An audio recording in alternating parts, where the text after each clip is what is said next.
Hello everybody. आज का जो हमारा केस है वो है centre of mass of a solid cone. But before going to start the topic let me tell you something about cone. Cone जो है ये थ्री डायमेंशनल बॉडी का केस है। ये एक 3D बॉडी है। कैसे? अब 3D बॉडी क्या होती है? कोई भी ऐसी सॉलिड बॉडी जिसका हाइट, लेंथ और विड्थ होता है, ऐसी बॉडी को हम 3D या 3 डायमेंशनल बॉडी कहते हैं। And cone is one of them.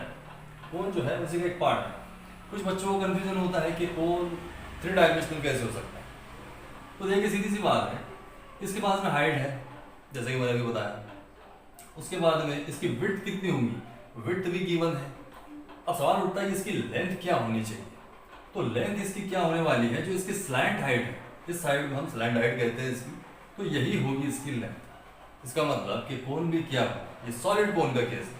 Solid कोन क्या हुआ, एक 3 डायमेंशनल ऑब्जेक्ट हुआ, और इस 3 डायमेंशनल ऑब्जेक्ट का सेंटर ऑफ मास कहाँ रिसाइड करने वाला है, वही हमको फाइंड आउट करना है। तो चलिए शुरू करते हैं।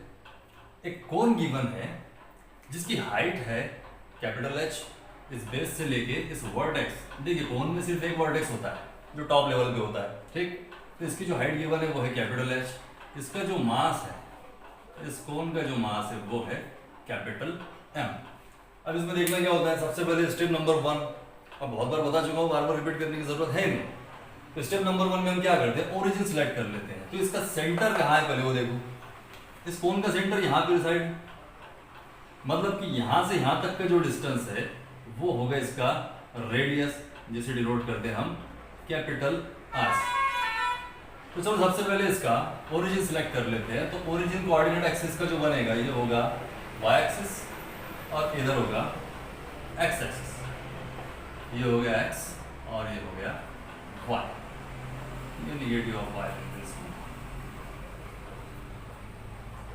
ये निगेटिव ऑफ x। तो ये आ गया मेरा ओरिजिन यहाँ पे। तो ओरिजिन को मैंने सिलेक्ट कर लिया।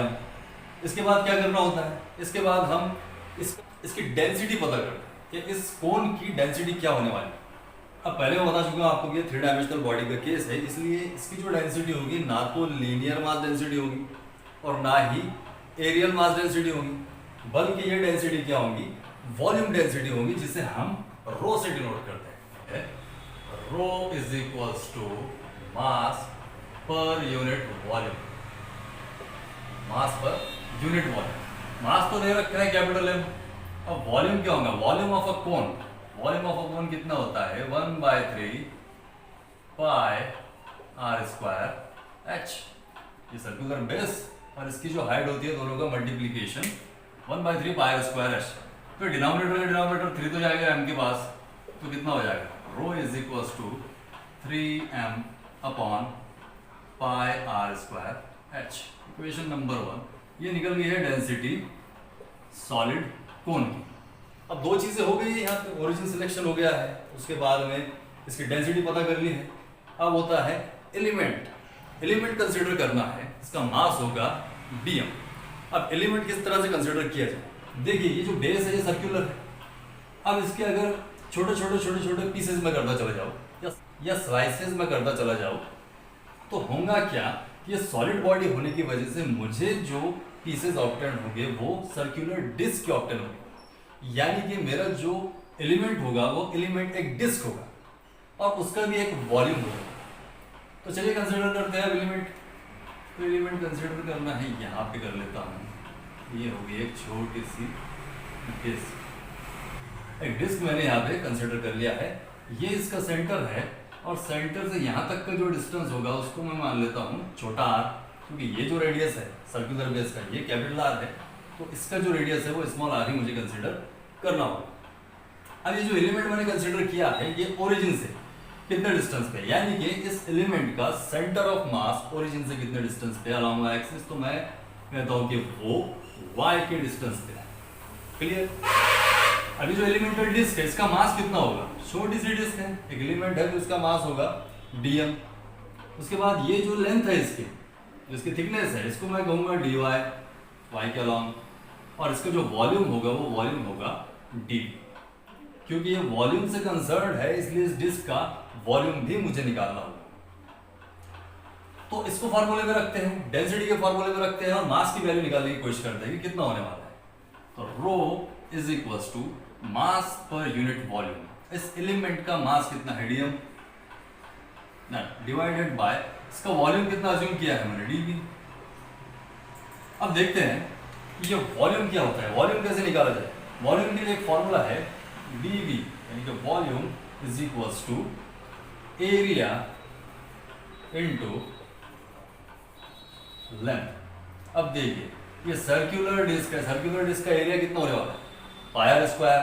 तो पाई और आर कौन सा होगा जो इस डिस्क का radius small r, pi are square into length. Length कितनी कंसीडर किया है हमने dy, तो ये हो गया dy, यानी कि वॉल्यूम ऑफ एन एलिमेंट यहाँ पे मिल गया। तो क्या मैं इस वैल्यू को यहाँ रख दूं, बिल्कुल। तो रो बन गया dm upon pi are square into dy and therefore dm की वैल्यू क्या होगी, ये जाएगी वैल्यू यहाँ पे, तो rho into pi are square dy। देखिए एक चीज यहाँ पे भी ध्यान देने वाली है कि जैसे कि पहले केस जो ट्राइंगुलर लैमिनार बॉडी जो थी उसमें हमने क्या किया था, ए स्मॉल आर जो सिमिलरिटी का जो थ्योरम हमने लगाया था वही केस यहाँ पर भी हमको रिपीट करना है। कि देखिए यहाँ पे एक राइट एंगल ट्राइंगल बन रहा है, यहाँ पर ये बड़ा वाला जो ट्राइंगल है राइट एंगल ट्राइंगल है, और यहाँ पे देखोगे तो यहाँ एक छोटा राइट एंगल ट्राइंगल बन रहा है। अब ये सिमिलर क्यों है, एक तो दोनों भी राइट एंगल ट्राइंगल है, दूसरी बात कि वर्टेक्स पे जो एंगल बन रहा है दोनों ट्राइंगल्स के लिए वो कॉमन है। तो यहाँ से हम थ्योरम को यूज करके स्मॉल आर की वैल्यू यूज करेंगे और लाइक प्रीवियस केस उस वैल्यू को डीएम मास में प्लेस कर देंगे।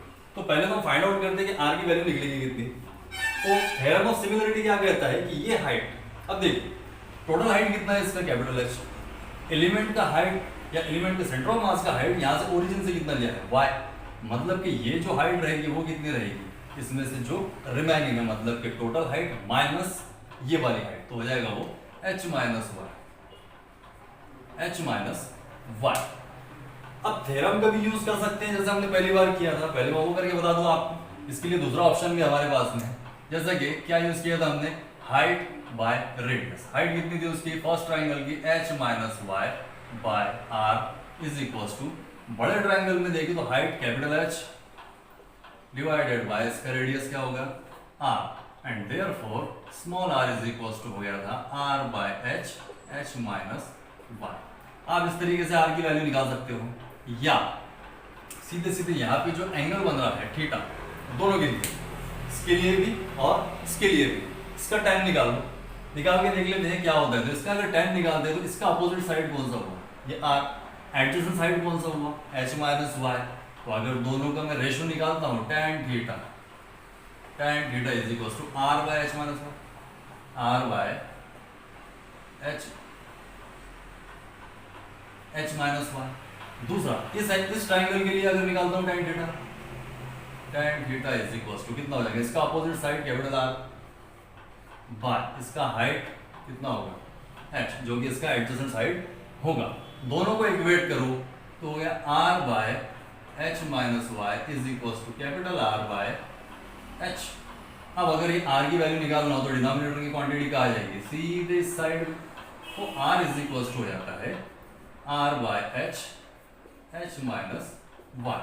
आपको जो इजी लगता हो वो मेथड ट्राई करो। एट द एंड हमको क्या चाहिए, r की वैल्यू चाहिए। ओके, तो चलिए अब r की वैल्यू को यहाँ पे रख देते हैं और देखते हैं कितना होता है dm। Therefore dm is equals to rho into pi r का वैल्यू यहाँ रखना है मल्टीप्लाइड बाय dy। r कितना निकाला है हमने, r bye h minus y, इसका ब्रैकेट स्क्वायर, क्योंकि r का स्क्वायर है इसलिए इसका भी स्क्वायर हो जाएगा। और therefore dm is equals to rho pi r square by h square. Square मैं अप्लाई कर दे रहा हूँ इसलिए ये न्यूमरेटर और डिनोमिनेटर दोनों स्क्वायर टर्म हो जाएगी, और इस ब्रैकेट पर भी स्क्वायर लग जाएगा इनटू dy। ये मिल गया मुझे dm। इक्वेशन नंबर 2 दे देते इसको। अब तो हो गया सिंपल। मेन पार्ट इसका क्या था, हमको डीएम की वैल्यू ही एक्चुअल में फाइंड आउट करनी होती है, उसके लिए इसकी डेंसिटी पता होना बहुत ज्यादा जरूरी है। डेंसिटी से हमने निकाल ली इसकी वैल्यू ये निकालने के बाद में अब लास्ट काम क्या होता है, फोर्थ स्टेप में हमको सीधे सीधे उसको इंटीग्रेट करना है बिटवीन द लिमिट। तो y एक्सिस के अलावा अगर हम इसका centre of mass find out कर रहे हैं तो उसके लिए हमारे पास फार्मूला क्या होता है, y centre of mass is equal to होता है 1/m integration y into dm। अब dm का वैल्यू तो इन टर्म्स ऑफ y हमने यहाँ पे ऑब्टेन कर लिया है, उसी वैल्यू को यहाँ पे पुट अप कर देना है। तो y centre of mass is equal to हो जाएगा 1/m integration y into dm। dm कितना है, rho pi rho into pi are square by H square into H minus Y का bracket square into D Y. ये values put up कर दी। अब सवाल ये है कि लिमिट क्या होनी चाहिए। पिछले केस में हमने देखा है, हमने स्ट्रिप्स कंसीडर की थी 0 टू टोटल हाइट एच। उसी तरह से यहाँ पर जब मैं केस में इस केस में मैं देख रहा हूँ तो यहाँ पे क्या है कि डिस्क है। तो डिस्क पहले डिस्क कहाँ से शुरू कर रहा हूँ, 0 से। फाइनल डिस्क पॉइंट साइज की कहाँ मिलेगी, एच पे। तो लिमिट क्या होगी, 0 टू एच। तो लिमिट होगी मेरी 0 टू एच। दूसरी बात इसमें क्या होती है कि जो कांस्टेंट टर्म्स है उनको हम बाहर निकाल लेते हैं। तो यहाँ पे कांस्टेंट क्या है, इसकी जो डेंसिटी है कांस्टेंट, पाई कांस्टेंट, ये वाला रेशियो ये भी हो गया कांस्टेंट, इसको रहने देंगे, ठीक। तो 1/m एज इट इज रहेगा। यहाँ पे क्या आ गया, rho into pi into R square by H square. ये वैल्यू यहाँ पे आ गई है। इंटीग्रेशन में क्या बचा, 0 to h y value into कितना बचा, एच माइनस वाई का bracket square into D y. अब क्या करना है, यहाँ पर मैं डेंसिटी की वैल्यू को प्लेस कर देता हूँ।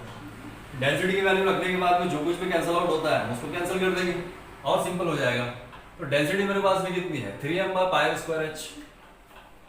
तो जो पहले से था वो क्वांटिटी को इधर साइड में ले लेते हैं, r square by H square into pi upon ये वाला एम इधर आ गया, सिर्फ डेंसिटी को छोड़ो और डेंसिटी की वैल्यू है 3m upon pi are square h integration 0 to h. अब क्या करना है, ये ब्रैकेट यहाँ पे मैं ओपन कर लेता हूँ, y into H minus y bracket square. देखो ट्रिगोनोमेट्री का है identity, a minus b bracket square कितना होता है, a square minus twice ab plus b square, यानी कि h square minus twice h y plus y square into b y. अब यहाँ से जो कैंसिल आउट होता है उसे कैंसिल करते हैं सबसे पहले। तो क्या क्या कैंसिल होता है, mm गया, पाई से पाई गया, आर स्क्वायर से आर स्क्वायर गया, मतलब क्या बचा है यहाँ पे, न्यूमरेटर में बच गया है 3 और डिनोमिनेटर में बच गया है ये h, कैपिटल H का, एच स्क्वायर इंटू एच। तो मतलब 3/h क्यूब इतना बच गया बाहर। अब इस पर इंटीग्रेशन अगर मैं लगाता हूँ तो उसके लिए क्या होने वाला है, पहले मैं इंटीग्रेशन अप्लाई करने से पहले y से मल्टीप्लाई कर देता हूँ। Integration 0 to h square y minus twice h, ये y into y square plus y into y square कितना होगा, वाई क्यूब और इसको मल्टीप्लाई रहेगा dy। अब आप चाहो तो डायरेक्ट इंटीग्रेशन भी सॉल्व कर सकते हो या इसे सेपरेट करके भी कर सकते हो। लास्ट टाइम मैंने डायरेक्ट करके बताया था, अभी हम सेपरेट करके देखते हैं। तो कितना होगा 3/h क्यूब। ये कुछ बच्चों को दिक्कत होती है इंटीग्रेशन वगैरह को सॉल्व करने के लिए, तो इसलिए थोड़ा सा सिंप्लीफाई करके देखेंगे तो बेटर रहेगा। आई थिंक थोड़ा टाइम जाएगा, कुछ चलता है। तो इसको सेपरेट कर लेते, dy से मल्टीप्लाई करूं, integration 0 to h square y into D Y.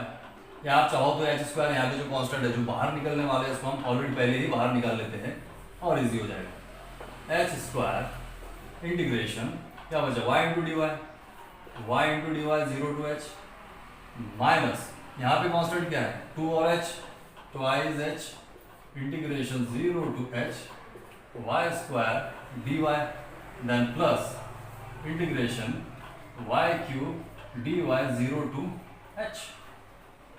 Solve कर लो, हो जाएगा 3 over h cube, 3 over h cube into h square y into D y कितना होगा, y square by 2 minus twice h। Y square का integration कितना होगा, Y cube by 3 plus Y cube का Y to the power 4 by 4 और सब की limit क्या होंगी 0 टू h। अब ये जो रेशियोज है, रेशियोज में हमको पता है कि सबका डिनोमिनेटर क्या होना चाहिए, कॉमन होना चाहिए, जब भी जाके न्यूमरेटर में सब्ट्रैक्शन या एडिशन हम कर सकते हैं। तो जो कि हो गया y centre of mass is equals to 3 by h cube h square y square. तो पहले लिमिट अप्लाई हम कर लेते हैं, कितना हो जाएगा h square into y square की जगह पे अपर लिमिट अगर रख दो तो हो जाएगा h स्क्वायर, यानी कि h square into h square कितना हो जाएगा h to the power 4, h to the power 4 by 2 minus twice, यहाँ पे देखिए एक h है और y की जगह अगर मैं h रख देता हूँ तो h क्यूब इंटू h कितना हो जाएगा h to the power 4, h to the power 4 by 3 plus then y to the power 4 उसकी जगह h रख दो तो कितना हो जाएगा h to the power 4, h to the power 4 by 4। ये आ गए यहाँ तक। चलो अब देखते हैं कॉमन आउट करके क्या होगा 3 बाय h क्यूब। यहाँ पे देखो अगर मैं यहाँ पे 6 से मल्टीप्लाई करता हूँ, वैसे तो सेपरेट सेपरेट भी हम कर सकते हैं, पहले ये दो रेशियो को सॉल्व करो, बाद में इनका कॉमन आउट करो। हम सीधे सीधे एक साथ ही सबको करके देख लेते हैं। 6 h to the power 4, 6 to the 12, common factor सबका 12 आने वाला है, माइनस ये कितना होगा 4, यानी कि 8 h टू द पावर 4 और 4 3 ज़ा 12 plus h to the power 4 3h to the power 4 3h to the power 4 by 12। अब सबके डिनोमिनेटर में 12 जो है कॉमन आउट कर सकते हैं। h क्यूब कितना बचा, डिनोमिनेटर कॉमन कर दो हो गया 12, ऊपर में देखो 6 माइनस 8 कितना होगा -2 प्लस 3 हो जाएगा 1, यानी कि यहाँ बच गया है h टू द पावर 4। अब 3 से 12 गया, 3 4 ज़ा 12, h क्यूब गया, एक h यहाँ पे बच गया, मतलब कि न्यूमरेटर में बच गया एक h और डिनोमिनेटर में बच गया एक 4, जो कि है मेरा y सेंटर ऑफ मास। तो इस सॉलिड कोन का सेंटर ऑफ मास जो है y एक्सिस के अलावा मुझे मिला है, जो कितना है h/4 के डिस्टेंस पे, यानी कि इस लेंथ के इस हाइट के अगर 4 इक्वल पार्ट्स में करता हूँ तो यहाँ से ओरिजिन से पहला पार्ट, यानी कि यहाँ पे सेंटर में अगर देखो यहाँ पे इसकी हाइट के तो 2 पार्ट हो जाएंगे, तीसरा पार्ट यहाँ पे सेंटर ऑफ मास इसका कहाँ पे रहना चाहिए, यहाँ पे h/4